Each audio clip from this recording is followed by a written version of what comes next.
Diyos na makapangyarihan sa lahat, salamat po sa tanghali ito na muli mo kami dinala sa dakong ito, Ama, upang muli kami mag-aral ng iyong mga salita. Gawa po, Ama, punuin mo muli na kalwalatian mo ang lugar na ito, maranasan ka po namin at ma-enjoy po namin ang iyong presence. We acknowledge, Lord God, your presence, your Holy Spirit, and we acknowledge you, Lord God, in our hearts. In Jesus' name we pray, and everybody say, Amen. And palakpakan natin siya. And the Father, Son, and Holy Spirit, Amen. Pwede na po yung mga choir na pumunta doon para hindi ako naiilang na mayroong tao sa likod. Okay? Yan. Okay, good afternoon. Good afternoon. Meron po na namang hindi sumagot. Kaya ulitin ko po yung nagsusunod pa kasi sister yata. Okay. Good afternoon, everyone. Good afternoon. Kaya lahat ay sumagot, answered prayer naman kayo. Okay. Kaya lahat ay mga anak ng Diyos. Mga manggagawa. So, ang mga manggagawa ay tinawag na manggagawa kasi may ginagawa. Kaya pag ang manggagawa ay walang ginagawa, hindi siya manggagawa. Baka manggagaway. So, mahalaga po ang maging manggagawa. Paano ba nagiging manggagawa ang isang taong gumagawa? Yan ang ating pag-uusapan ngayon, no? Kasi hindi mo pwede maging manggagawa kung ang kamukha mo ay si Satanas. Kailangan naman manggagawa, pinagpili ko na natin ay si, at dapat ang kamukha mo ay si, kailangan living like Jesus. Hindi living like Satan. Hindi living like demons. Kailangan po living like Jesus. Yan yung mga manggagawa. Kasi may, ano magawa ni Satanas kung ano? Sabi ng John chapter 10 verse 10, na pag ito ang magnanakaw upang magnakaw, magwasak, pumatay. So kapag ang ginagawa ng manggagawa ay ganon, may Satan sa isip niya at puso. Kaya ang manggagawa ay gumagawa ng mabuti at tama. Okay? Hindi lahat ng mabuti ay tama. Mayroong mabuti na yung pala'y gawa ni Satanas. Okay? Kaya mahalaga po, ang inyong ginagawa ay unang-una tama at mabuti. Kasi hindi lahat ng tama, ng mabuti ay tama. Pero lahat ng tama ay mabuti. Okay? Naniwala kayo naman? Sabihin mo sa iyong sarili, ako'y anak ng Diyos, kamukha ko, hindi si Satanas, kundi si Jesus. At ang Espiritu niya, ang sumasa akin, hindi ang Espiritu ni Satanas. Kaya Satanas, lumayas ka sa buhay ko. Hindi kita kailangan ko'y si Jesus. Amen? Okay, pwede na kayong maupo sa napakagandang presensya ng Diyos. Tandaan niyo po that all powers in heaven and earth was given to us. When we receive Jesus Christ in our lives, nung tanggapin natin si Kristo sa ating buhay, lahat ng kapangyarihan ay nasa akin na. Amen. Mahina, wala akong kausap. Amen. Kaya, kapag may demonyo, palalayasin niyo agad. Hindi yung tao, ha? Yung demonyo. Kung ang Diyos ay Espiritu, ang demonyo masamang Espiritu. Kaya kailangan po ay palalayasin niyo agad ang demonyo. Okay? Ano ba kayo magpalayas ng demonyo? Pagturo kayo sa bilang ko.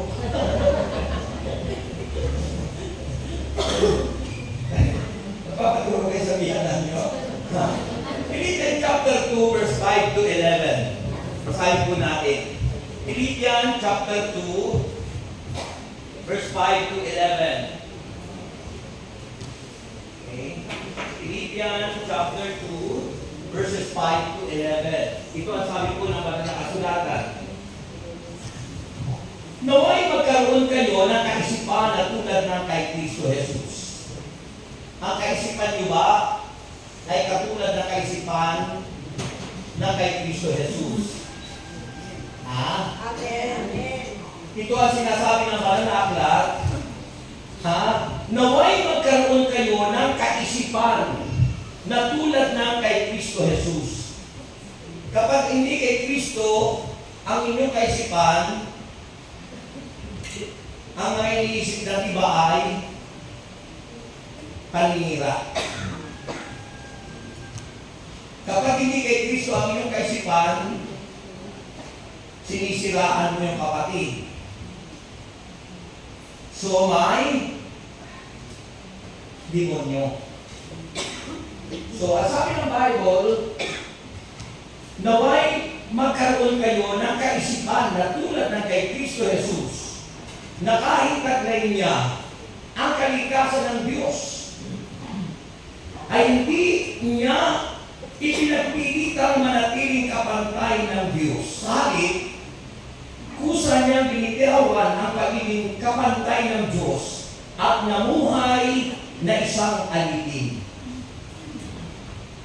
Ipinanganak siya bilang tao at nang siya'y maging tao, nagpakumbaba siya at naging masunurin hanggang kamatayan sa krus.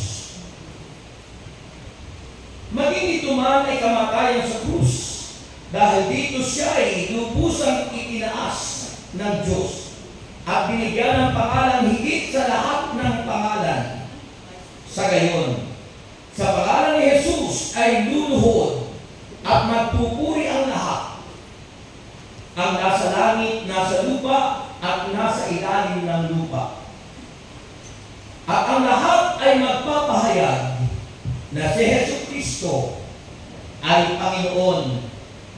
Yung sulat po yan, letter P, capital letter, na it's pertain to God. Tumutukoy sa Diyos. Nakasado ito sa ikaluluwalhati ng Diyos Ama. Purihin at palakpakan ang salita ng Diyos. Hindi ako po sa inyo ang lahat ng pumapalakpak ay pumapalakpak talaga.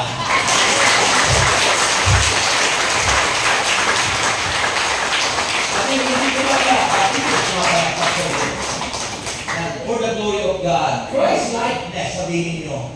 Christ-likeness. Kaya sabi ko, ang isang lingkod ng Diyos, hindi kamukha ni Satanas, kamukha ni Kristo. Christ-likeness. Living like Jesus. Namumuhay ng katulad ni Kristo. Na si Kristo, kahit siya'y Diyos, hindi nagpumili na makapantay ng Ama. Nagpakababa siya. So, ang mga tunay na lingkod ng Diyos ay humble. Sabihin nyo, humble. Humble. Hindi hambog. Pag hambog, mayabang. Hindi po hambog ang lingkod ng Diyos. Ang Christ-likeness po, ang pagiging tulad ni Kristo, ito po'y isang proseso. It is a process. The process by which believers are conformed, o sumasang-ayon, the word conform. Conform to the likeness of Jesus Christ.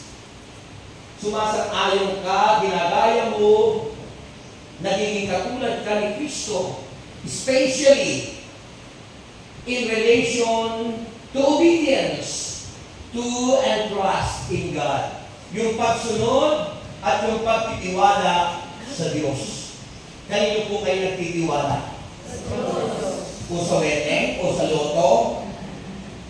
Kanino kayo magtitiwala? Diba sabi ko sa awit, sa Panginoong Jesus tayo magtitiwala. Na ano mang mangyari, di mo siya pagpapalit. Okay. So yun po yun mga kapatid kay Kristo. At ito sa pamagitan ng Espiritu Santo, yung proseso ng pagiging tulad ni Kristo, ito sa pamagitan ng Espiritu Santo, at binabago ng Diyos tayo. God refashions believers in the image of His Son. with passion. Ibig sabihin, binabago talaga tayo ng Panginoon, hinay-hinay, unti-unti. Hinay-hinay, basta, ano na? Ayun po. Sabi nun, binabago tayo ng Panginoon, mga mananampalataya, in the image of His Son, who is set before them as a model. Ang modelo natin ay si Jesus. Hindi po mga artista.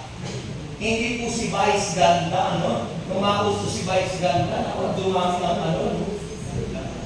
Kawayo, hindi naman dumami na yun, homosexual. Kasi pinromote ang homosexuality. Kaya yung mga dati noon na nahihiyang lumantad, naglantaran sila. Nagsuot na sila ng saya. Dati nagpupulo lang sila sa kwarto. At ayaw nilang malantad ang katotohanan. At sabi ng tatay niya, anak, ginagawa mo yan? Inubusan mo na ako ng lipstick ni mama niyo. Pati pala yung tatay, balik na rin. Pumihil si Jesus.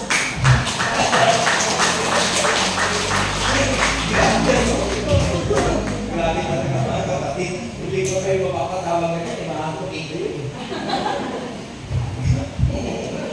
Di ba mga kapatid, sipin mo? Sabi ng tatay, naubusan mo na ako na lipstick ni mama niyo. Kaya pala nagtutulog. Yun mga kapatid, so, image of Christ, living like Jesus, mahalaga po yan bilang lingkod ng Diyos. Mahalaga po yun. Isipin mo, our model is Jesus, hindi po artista. May mga tao, minodel nila, hinahaan nila artista, kaya pati sombrero binaliktad nila ang pagsusuot. Kasi artista kanilang binalik. Kaya halos lahat, kalimitan, di lahat, ha? Kalimitan sa mga artista, their lives is immoral. Ang kanilang buhay immoral. Palit ng asawa. Ha? Diba? Si Kristo ang modelo natin. Living like Jesus. Alam niyo naman po, ang mga artista, ang mga kung ano na sa mundo, ang lakas maka-influence, mga kapatid. Napakalakas maka-influensya ng social media. Kaya kung malakas maka-influensya ng social media, sabi ko sa aking area sa Batangas, every morning, pagkatapos yung mag-pray, mag-post kayo sa Facebook ng one word, isang salita. Kung ano yung favorite verse mo. Sipin mo kung ilang kayo dito, nag-post kayo sa Facebook ng mga salita ng Diyos, ang dami. Masasaturate natin ang buong mundo ng Word of God through social media. Yung iba kasi, ang pinupost ay dismiss. Maninira. Kung napapagamit sa inyo. Alam niyo, pag hindi kayo napagamit sa Diyos, pinigyan ko sa inyo, pag hindi kayo sa Diyos napagamit, gagamitin kayo ng demonyo. Ha? Kaya kung ako sa inyo, mapapagamit na ako sa Diyos ng buong puso, buong kaluluwa at buong lakas.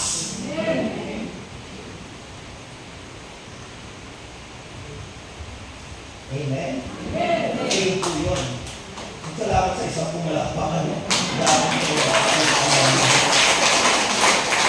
Amen po yun, mga kapatid. So, tandaan niyo po, mga kapatid, ang modelo natin ay si Jesus. Ha? Sabi lang, who is set before them as a model of the form of the redeemed life.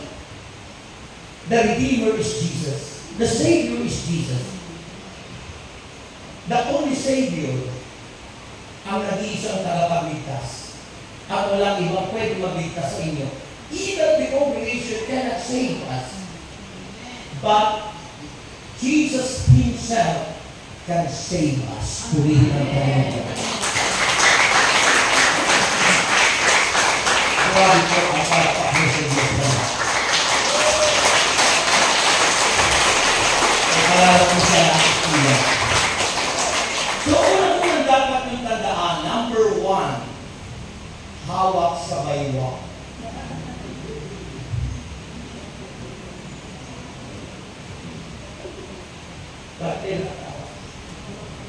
Number one, hawak sa baywa.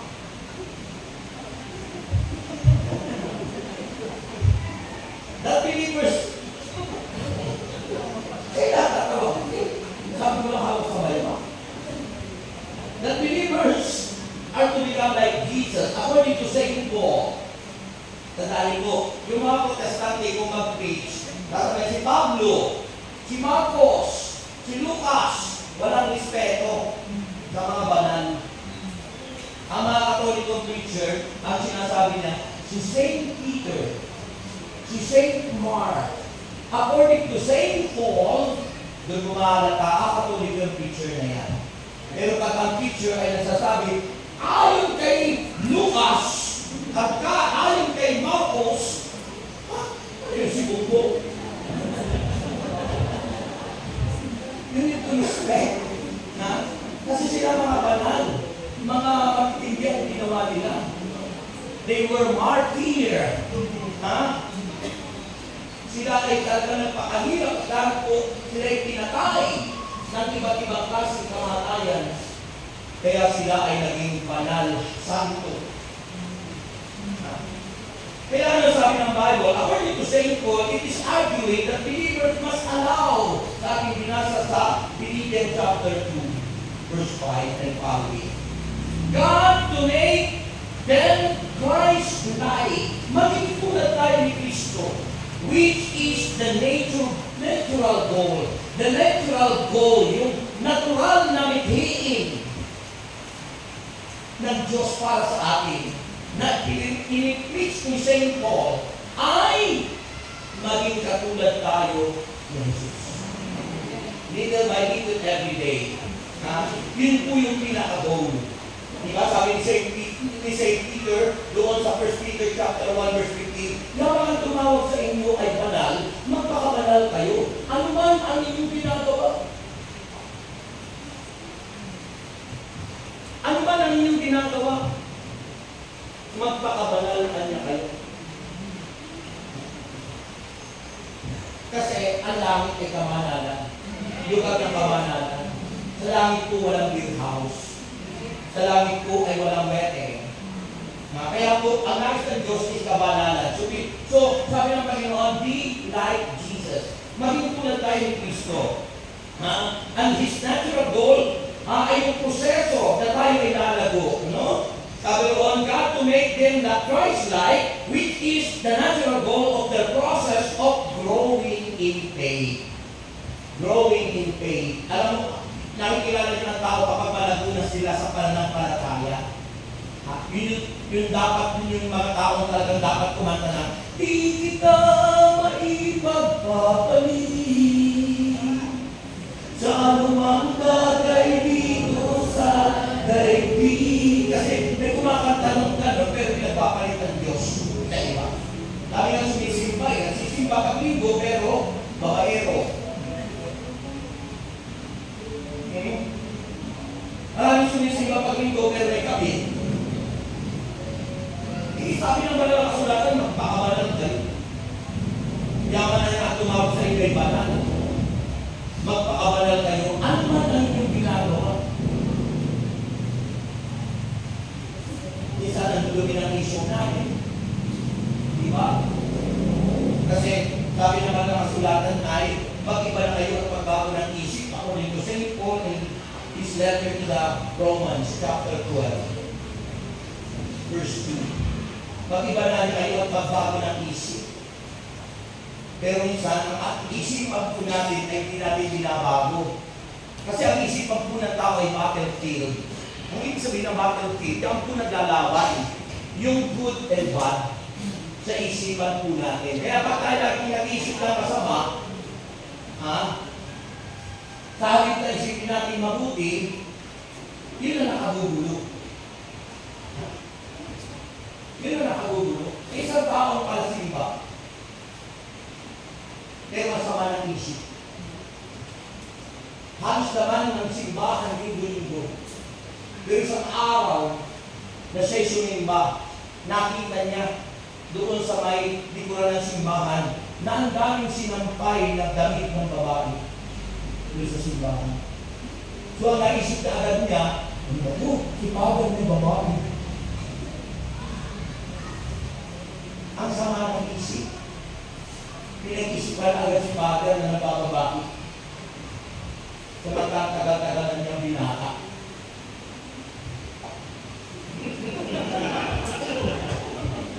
Diba? Bago na ako binaka.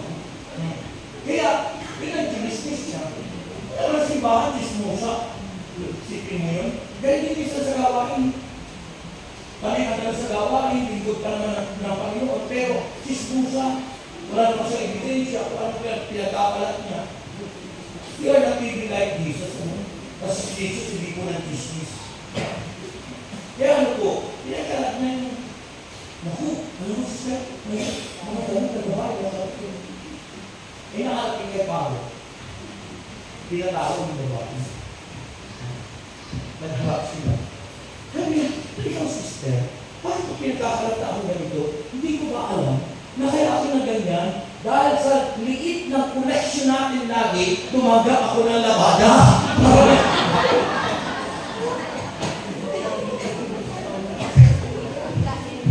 Kasi nagsisimba, hindi naman magbigay ng mga functioner.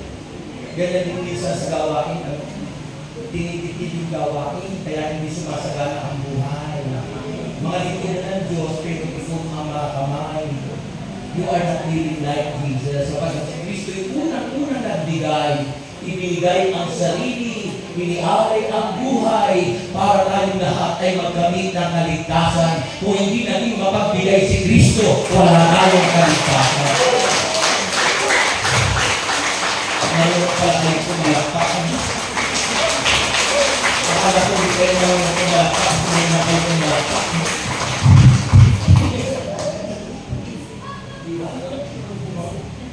Isipin mo yun, sinismis na kayo pala dahil sa haliit na koneksyon dati, hindi na magkasya doon sa panggastos sa simbahan. Eh, ganyan din minsan sa gawain. Kaya minsan wala ng panggastos yung mga picture. Asikan ng picture yun. Daming binuhat nila. Pero ewan ko sa inyong mga magagawa kung may nag-isip sa inyo maganda. Ang sipa-sipa.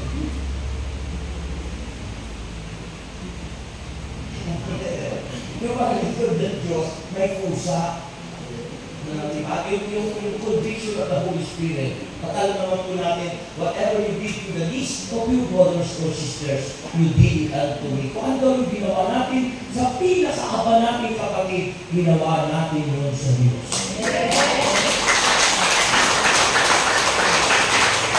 Mga picture, yung sisipa ko. Naglabuhan lahat yung ano kasi lumakang kami dyan, wala na dito. Ewan ko kung nakatulog sila ng mahindi. Samantala ako paggabi, pagkatapos kong mag-preach talaga, parang masang-masa ang buong katawan ko. Kaya nakita ko lahat. Lahat po. Buti na lang. Marami akong dinalang underwear. Ang inisip ko na rin. Sabi ko, ang init na ano pag-inisip. Ano ba lang po? Sabi ko yung mga picture, sisipa. Kung walang picture na gano'n. Yung mga PHCC, walang picture. Kawawa yung PHCC niya. Diba? Yung living like Jesus, may malasakit. Nagpamalasakit sa gawain ng Diyos. Pinagmamalasakitan ng kapwa. Natatawag nagmamalasakit sa kanyang kapwa. Whatever you did to the least of your brother, God is omniscient God. Nakikita ka ng Panginoon. Nagdarating ang panahon, magugulat ka. Bakit ang buhay mo biglang iniangat ng Panginoon? Sapagkat hindi ka nagpapala. Ngayon ka ay pumalakpak sa Diyos. Wala ka ngayon pumalakpak sa Diyos. Ang ibig sabihin ko, pinuna ko, lalasan di ba?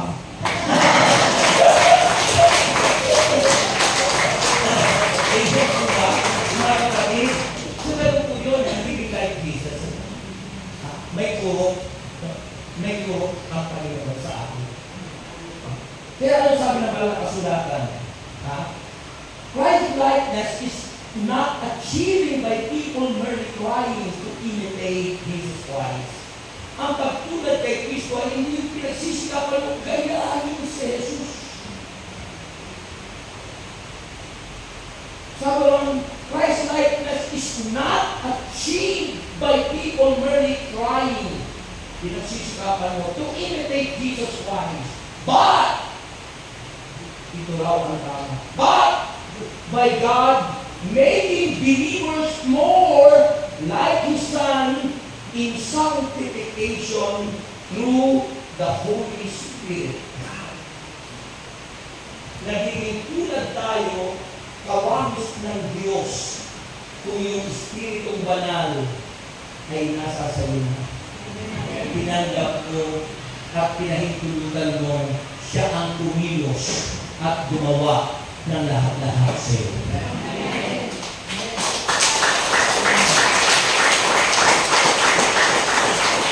Hindi ko namin magagawa na tayo maging katulad ni Jesus. But it is by the powerful work of the Spirit in you.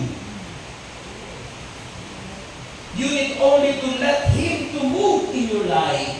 Hindi yung pababayaan mo, sarili mo na lang ang inisip mo. Sarili. Ay! Kaya din sa kanila. Ay, Tuhan!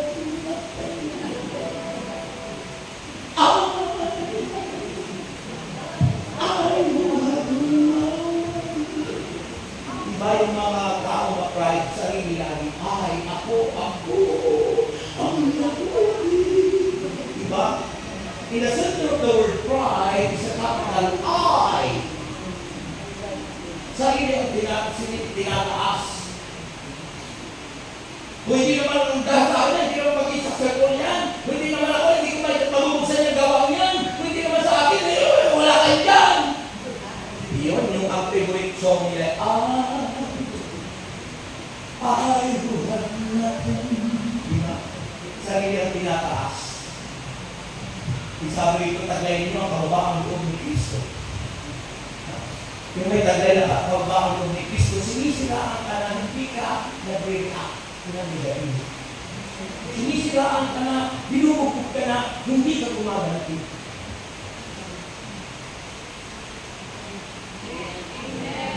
Pinasabihan ka na, pangit mo! Hindi ka na-break up. Kawin natin! Si Kristo kahit na tinako sa bus, hindi mo na nag-ibang sa unang bago, dapat umuhan ay walang narinig ka Jesus. Tinuraan, tinadaan, pinasiksik ng suka ang asin. Hindi mo nga narinig si Kristo. Ay! May bago sa bus. Isusunod ang away ko. Hindi mo like Jesus. Pero pag ikaw ay tulad sa iyo, Espiritu Santo, you never react negatively. Dahil alam natin, sabi ng Book of Romans, revenge is mine, saith the Lord. Amen. Sa akin ang paghiganti, sabi ng Diyos, magpakababa ka, lahat ng ginagawa sa iyo ng kapwa mo, taglay ang masamang espiritu, Diyos ang gaganti. Amen.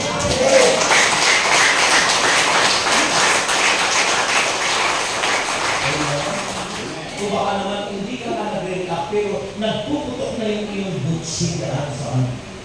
Kaya nag-react ka ito, hindi mo natin masalamat. Kasi ang tunay na nasa kanyang Espiritu Santo, yung Holy Spirit ang pumikilos at siya nagmumove, kaya hindi na ikaw, but the Holy Spirit Himself moving in you. Because He is the anointing. That's why those people who are fully anointed, it is the Holy Spirit Himself in your life who reigns on you.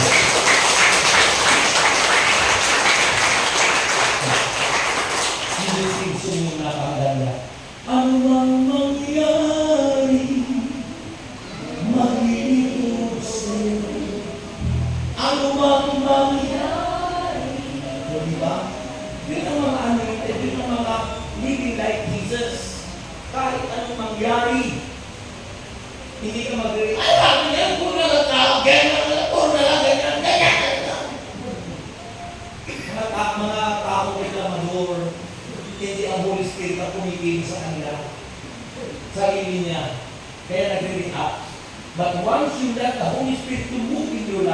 hindi na ikaw.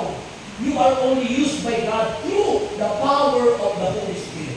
It is not you but the Holy Spirit. You are only the instrument of God. Diba? Halimbawa, kawali, magluluto ka. Sino gumagamit? Ikaw yung may-ari ng kawali. Pero ikaw yung kawali, diba? Paano magagamit yung kawali? Gagamitin ka ng may-ari. Ang may-ari sa atin ay ang Diyos. Kung paggamit ka sa Diyos, huwag kang paggamit sa demonyo. Paggamit ka sa Diyos. Diba? Yung kaldero. O paano ba nakakapagluto yung kaldero? Yung may-ari ng kaldero, lagi ang bigas, sugat ang bigas, sasakin yung bigas. Kung hindi yung Diyos, tayo instrumento. The owner is God, we are instrumento. We are the katiwala, steward. We are God's steward in His vineyard, in Iloilo and Guimaras chapter. Hindi pag-aari natin yan, gawain ninyo yan. Ikaw ay tinawag as an instrument of God. Ikaw ay tinawag para maglingkod sa Diyos. Pag-aari ka sa Diyos. Be humble like Jesus. Yun ang kailangan natin. Hindi nagpapakataas tayo. Nagmamalaki. Na kung hindi sa iyo, hindi mabubuksan yung gawain sa ganun lugar. Hindi mabubuksan ka dito, ganyan. Ang dami mo katwiran. You are not living like Jesus. Kaya sabi ng Bible, living like Jesus. Mabuhay ka tulad ni Kristo. Totoo mang kagawa na may ginagawa. Hindi nakatumama.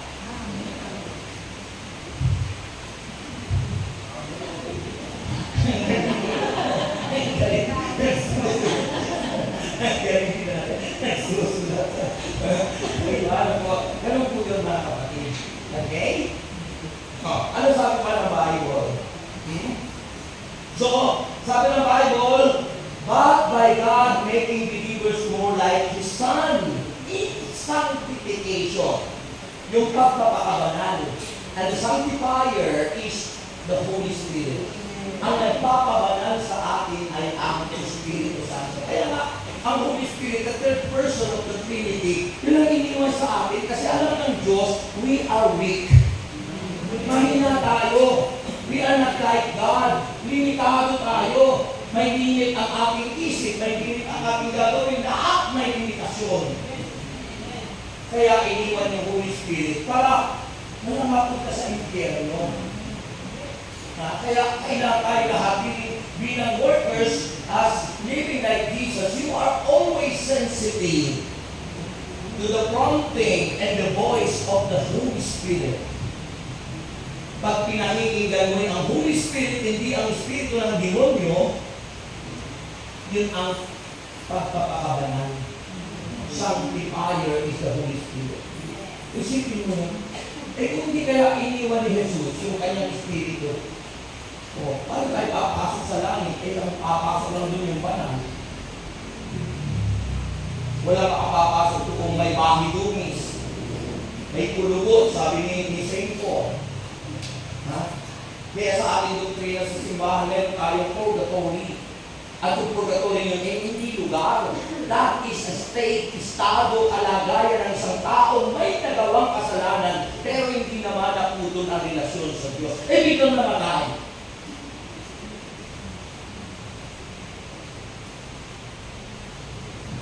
Na-accidente.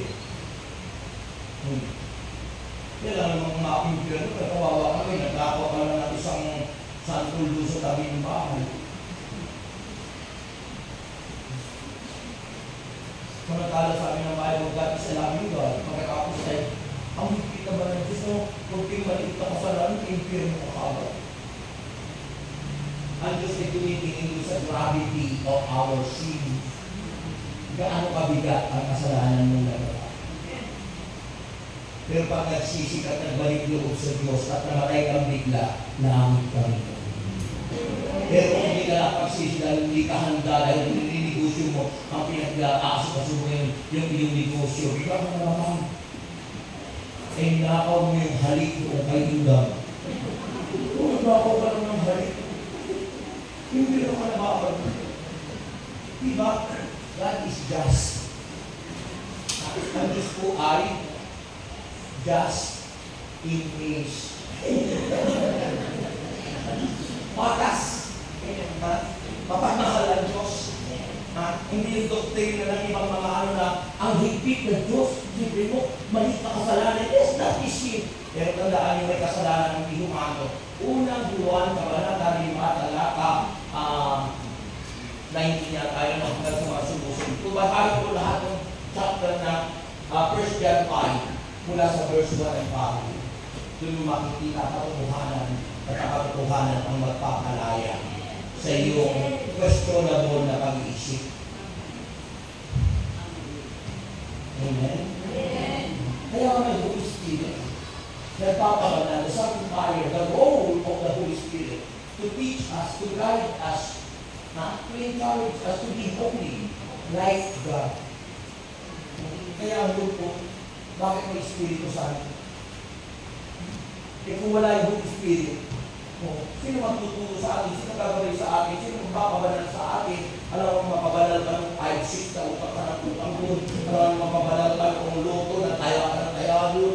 Alam mo, mapabanal ka ng beer na lagi ka inom. Alam mo, mapabanal ka ng telebisyon na lagi pinanonood mo mga kabaklaan at katumulan. Makakabanal ba tayo? Hindi. But thank God because there is Holy Spirit na iniwan sa atin upang tayong lahat ay di mapahamak. Bakit mapunta at nakarating? Ang pinangako ay sinesay ko ang buhay na hahan ko!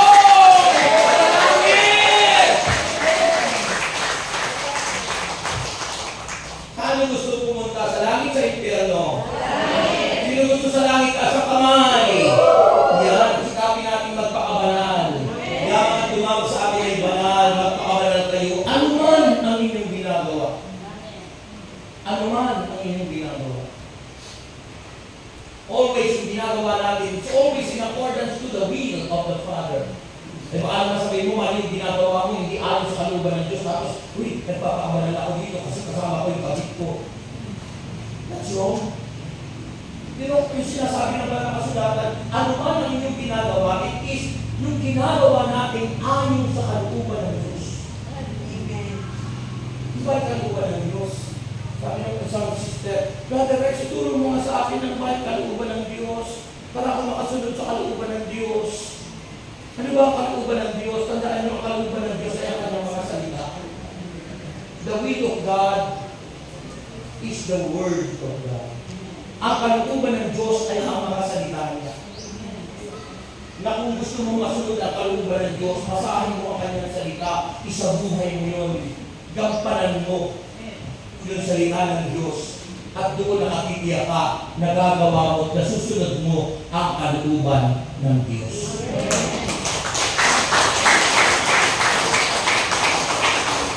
Kaya kung sasabihin mo, gusto mo makasunod sa kalooban ng Diyos, hindi ka nga makabili ng Biblia, paano magagawa yun? Gusto mo hihingi ka na lang? Mag-aabak ka sa namimigay ng Biblia? Samantala na bibili mo, ang mahal ng cellphone. Ang mahal ng palda mong binili, signature. Ang mahal ng sapatos mo.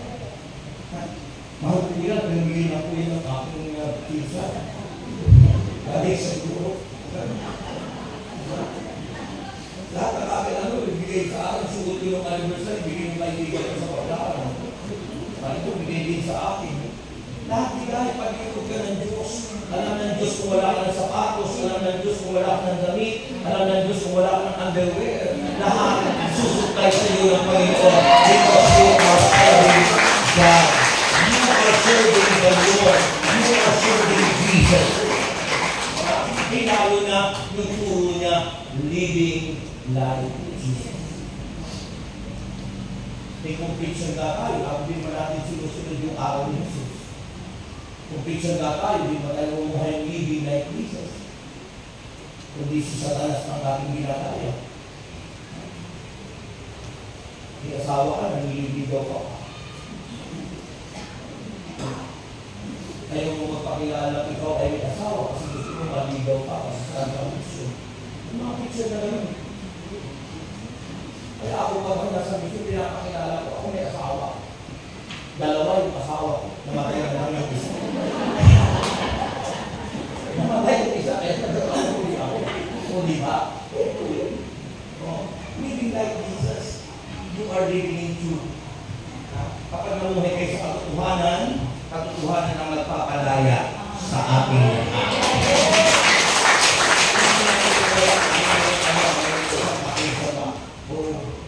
Flores de Mayo. Anong pagkakaiba ng Flores de Mayo sa Santa Rosa?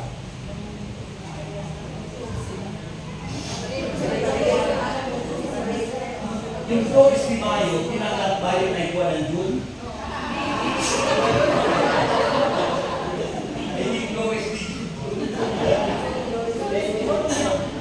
Yung Flores de Mayo is celebration about flowers. Dahil nung mamatay si Mama Mary, ay naging bulaklak. Nawala na. Kaya ang tawag sa kanya ay Ascension. Hindi, Assumption. Si Cristo Ascension. Ibig sabihin ng Ascension, talagang nakita umakyat sa langit. Si Mama Mary, assume. Kasi nakita bulaklak na lang nung namatay si Mama Mary. Hindi natin masabi na namatay o ano, nawala na lang, naging bulaklak. Kaya yun ang connection, ang pinatawag na konektado sa flowers. Naging petals ng rose. Kaya assumption came from the word assume. We assume na siya inakyat sa langit. Iba yung umakyat sa inakyat. Okay. Parang si Elijah, di ba? Sa inakyat naman. Di ba? So yung puyo ang mahalaga si Enoch. Di ba? Wala bigla. Kasi si Mama Mary pa kaya kami namang ina ng ating Panginoon Jesus. So yun naman sa tapusan ay tumutukoy doon sa nakakita doon sa krus ni Cristo. Si Constantine. Baka pa siya noon, makita na ano. Kaya yung reyna ay yung nanay niya. Nakakita ng krus ni Cristo yun si Constantine. O diba? Paano nakilala namin na yung krus ni Cristo? Paano nalaman?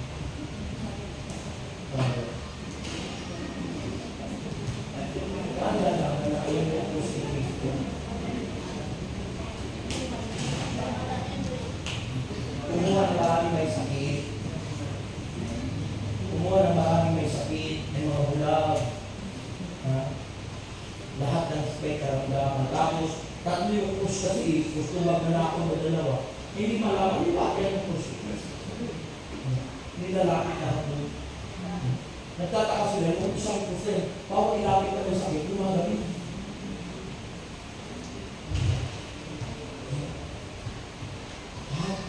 Lumagabi.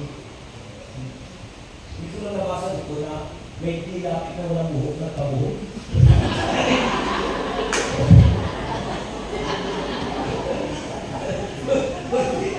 May palasakit. Lumagig talaga. So, kung yung krus ni Cristo, may anointing, gumaling. Gaano pa kaya si Cristo na siya mismo nagpapagling?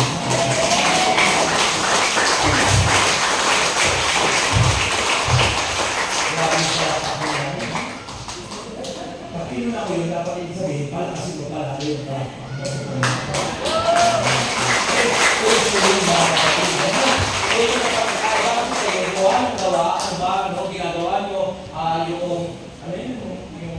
Flower, Flores de Mayo, hindi mo alam, nakikigaya lang kayo, gawa na ko, hindi mo alam yung history, hindi mo alam bakit ba nagawa na kapuli ko yun. Hindi sa takot sa dito na. Kaya yun, kaya pag kayo umumi sa anniversary, aakyat kayo sa 8th mountain. Kailangan i-alot yan yan. Pagkatapos ng anniversary, August 17 and 18, kinabukasan, akyat kayo sa Great Mountain. Sa Tagaytay po yun. Ang ano po yun, boundary ng Tagaytay at Laguna. Pamabako. Yan, pero po yun sa baba lang noong People's Park, yan sana. Kaya lang inaan natin address yun, ay mismo nakakasapot Laguna. I-google nyo po, nandun sa Google yun. Papunta nyo doon, i-google nyo mamaya, Google nyo po, para makita nyo po yun. No? Dahil po doon, yung salvation history, nakikita nyo doon. Bakit ba nag-way of the cross? Ano ba? Kasi gaya-gaya na lang yung iba eh. Bakit ba kayo ay nag-way of the cross? Bakit ba ganito? So dapat alam nyo kung ano, bakit nyo gawin, alamin nyo muna, bakit yung ginagawa. Hindi yung gaya-gaya tayo. Gawa na kung ano-ano, pero hindi mo alam ang ba yung ginagawa nyo. So, we need to know first, mga kapatid, that is living like Jesus. Amen ba?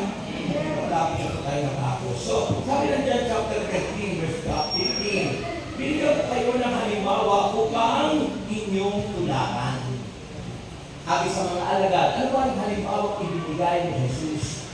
Noong hugasan ni Jesus ang mga paa ng kanyang mga alagad. At kung nakita ni Jesus kung gaano kalalaki ang daliri ng paa ng kanyang mga alagad.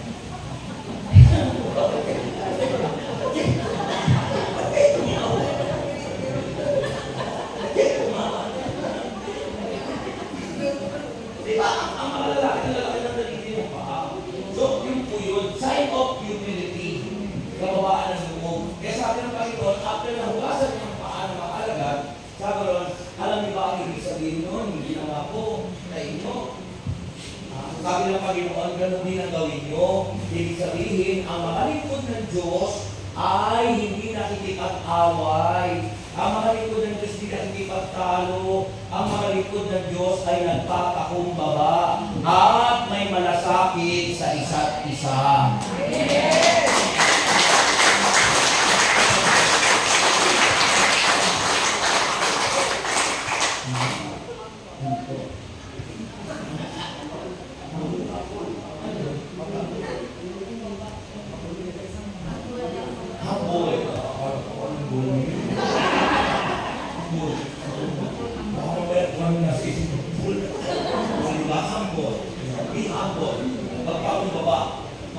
Ang mga lingkod ng Diyos ay kayo modelo, lahat kayo modelo eh. Yung council, modelo yan. Dapat sa council na kasi sabi ko kanina sa meeting, ang ating head dito si Brother Irving, ang siyang representative ng Amor Solo. Yan, kailangan ipapatupad ang lahat ng pinapatupad ng Amor Solo kung ang gusto ng mga council ay hindi ayon doon sa pinapagawa ng Amor Solo o pwede niya salungatin. Kasi siya ang representative ng Amor Solo. Amen. Pag hindi nyo nirespeto si Brother Irving, hindi kayo nagrespeto sa servant leader. At kung hindi kayo nagrespeto kay Brother Irving at sa servant leader, hindi kayo nagrespeto kay Jesus. Amen. Amen. So yung po yun, kailangan po ako. Pag kayo may problema sa inyong area, meron kayong tinatawag na disciple in church doon. Kung kaya nyo isolve ng disciple in charge, huwag pinaparatingin muna dito sa council kasi maraming kahagian. Kung kaya nyo isolve doon ng core at ng disciple, pag hindi nyo na kaya, dalhin sa council.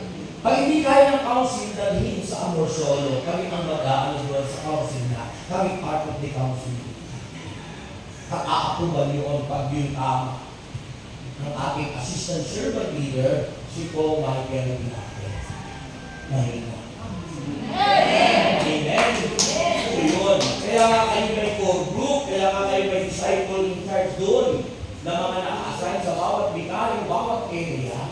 Kasi para yung trabaho ng DX o ng PFCC head ay anong tawag doon? Yung naka-assign sa iba't ibang tawag doon. Yung tawag yan, ha? Naka-delegate. Yan. A good leader must be a good delegator. dinidelegate ang kanilang function sa isa't isa. Kaya nga may council, mayroong core group, mayroong dinidelegate doon. Okay? Maliwanag po ba? Ang hina? Yan. So yung po, at ang core group, coordinator, assistant coordinator, secretary, treasurer, hindi po pwede mag-desisyon mag-isa. Ang desisyon sa isang prayer meeting ay dapat pinagkaisahan ng core group. Hindi pwede mag-desisyon ang coordinator na mag-isa, kailangan pinag-iisa ang desisyon ng coordinator, assistant, and secretary, treasurer. Okay, paliwanag na ha? That is living like Jesus. Okay, 10 minutes na lang at ay tapos na. Okay, paliwanag yun ha? Sabi ng Romans 8 verse 29. Romans chapter 8 verse 29. Sapagkat sa mula pa ay alam na ng Diyos kung sino ang magiging Kanya at Ama, ito'y pinili Niya upang maging katulad ng Kanyang anak. Sa gayon, Siya ay magiging panganay sa lahat ng maraming magkakapatid. Sabi doon, alam na ng Diyos kung sino ang talagang sa Kanya, mga tinawa, upang maging katulad ng Kanyang anak na si Jesus. Kaya alam ng Panginoon kung sino kayo talaga. Kung talaga kayong tinawa, lilitaw at makikita sa inyong pagkatao kung si Kristo nga yung tumikiral at tumikilos sa buhay nyo, yung Espiritu niya. Una, sabi kanina, hindi kayo magiging reklamador. Hindi kayo mag-react ng negatibo. Gagayahin natin si Kristo na kahit ka na inalisan ng damit, hinuwaran, hindi nag-react, hindi nagdimanda, hindi nagmura, hindi nagsalita. Kaputok man, sabi ng Bible, walang narinig kay Jesus. Dahil nasa Diyos ang paghiganti. Kung kayo'y inaapi, si El Shaddai ang inyong Ama. Kaya magpakawala kayo. Amen? Kasi kung kayo alam ng Diyos at naglilingkod kay El Shaddai, pagkatapos kayo daan, naulan, natalsikan na kayo ng tubig, nagmura na kayo, nalubog lang yung paa nyo sa ano dahil yung tricycle ay ayaw tumabi sa ano, ikaw ay